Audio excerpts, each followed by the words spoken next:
జీవితమంటే కల కాదు, అది కవులు రచించే కథ కాదు.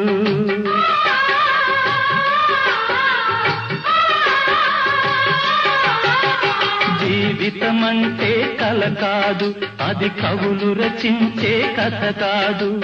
కనుమరుగైనది సిరి కాదు, అది మనదని తలచుట సరికాదు. కుడి ఎడమైతే పొరపాటు లేదను నానుడి సత్యం కాదు, ఇది అందరికి అర్థం కాదు.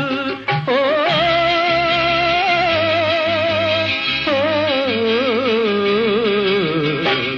వేగు చుక్క మొలిచింది, వేకువ పొడ చూపింది, తూరుపు తెల్లవారకముందే కాలం మాటేసింది, నా కళ్ళను కాటేసింది, కాలం మాటేసింది.